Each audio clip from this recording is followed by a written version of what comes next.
Here's 12 tips for us to win the spiritual fight. Tip number 1. Keep your eyes fixed on Jesus. As long as Peter kept his eyes on Jesus, he walked on water, and the wind and the waves did not knock him in. But as soon as he got distracted from Jesus and started looking instead at the wind and the waves, he sank. And of course, when Jesus pulled him up out of the water, he didn't say, "That's amazing, you went 10 feet. He said, "Why did you doubt?" Jesus, unlike Peter, has full confidence in his own power to empower Peter to live this life well and to walk out this walk. Tip number 2. Don't get distracted. You are a soldier. You are in a fight. You are in a war. You are in a battle, and the enemy would like nothing greater than to get you distracted by civilian affairs, worrying about stuff that doesn't matter, so that while you're worried about stuff that doesn't matter, he can be messing up, breaking down, and ruining stuff that does matter. Tip number 3, arrange your daily routine according to your life's mission. How you spend your days is how you will have spent your life. Tip number 4 to win the fight, don't get fooled by evil reports. Okay, Joshua and Caleb came back with the 10 other spies, and they gave a good report that says God is more than our enemies and we can take the land that God's promised us.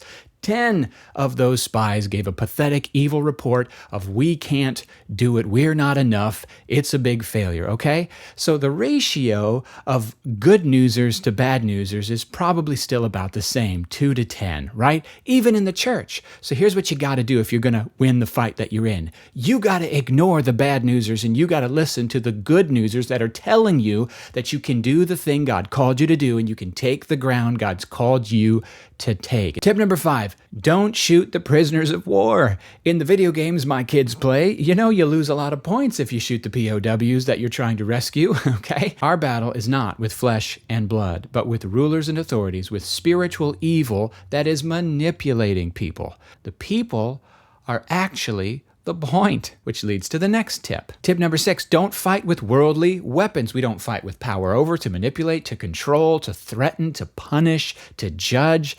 Those are worldly weapons. The world uses those weapons all the time. In most relationships, the world uses those weapons.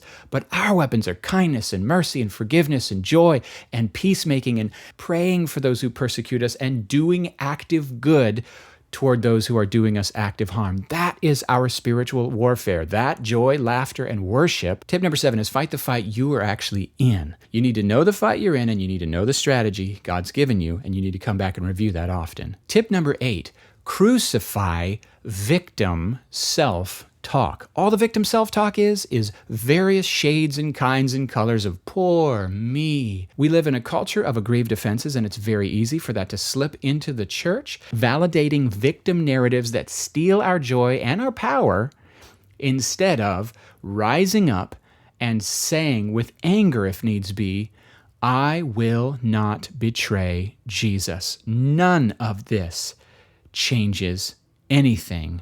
Let's go. Point number 9, get a bigger perspective. It's so easy to get lost in this illusion that the things that we think are going on that seem so real and so important are really important, but they're not. They're actually temporary. They're actually fleeting. So get a bigger perspective, bigger than your generation, bigger than your culture, bigger than your time and place, maybe even big enough to encompass and take into account eternity. That would be a helpful perspective. These light and momentary afflictions are attaining for us an eternal weight of glory that far outweighs them all.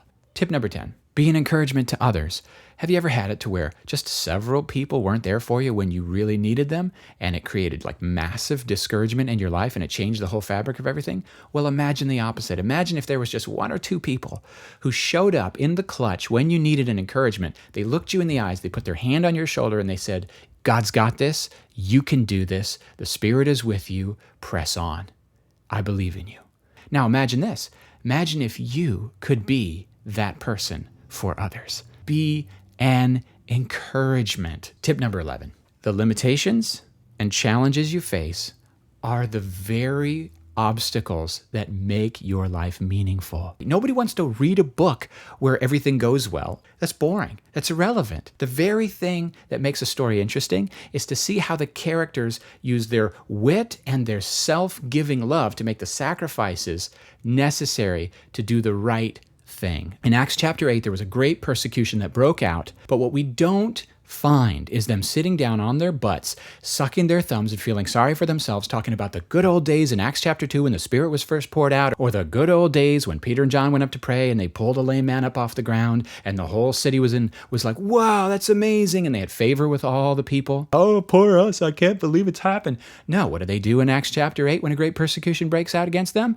It says that they were scattered everywhere, and everywhere they went, they spread the good news about Jesus. Come on. Tip number 12, final tip. Go on offense. I'll just give you one scripture for this. Matthew 16:18. Jesus says he's going to build his church, and the gates of hell can't withstand the church. What do you mean the gates of hell can't withstand the church? Listen, if you're in a fortress and the enemy's coming against you, and they take their battering rams, and they're trying to break your gate down, your door down, so they can get in and take you all captive and defeat you, then you're on defense. But if it says that Jesus will build his church and the gates of hell won't withstand the church, that means the church is not on defense, my friends. We're not sitting on our hands scared that the world's going to pot, scared that evil's going on, scared there's a pandemic, scared there's an economic recession, scared or we didn't get the election results that we wanted, or whatever the thing is that people are freaking out about lately. We're not hiding out in our little hidey holes, in our little fortresses, just waiting for the rapture. No. So the culture's moved on without us. So we're not viewed the way we used to be viewed. Well, it sounds like we got a mission field, and maybe we got some changing to do. Maybe we got some growing to do. Maybe we got some repenting to do. Maybe we got to grow up and look a little bit more like Jesus so that we're a little more relevant to the needs they have. There you are, my friends. 12 tips to win the spiritual fight. God bless you. Have a very nice day.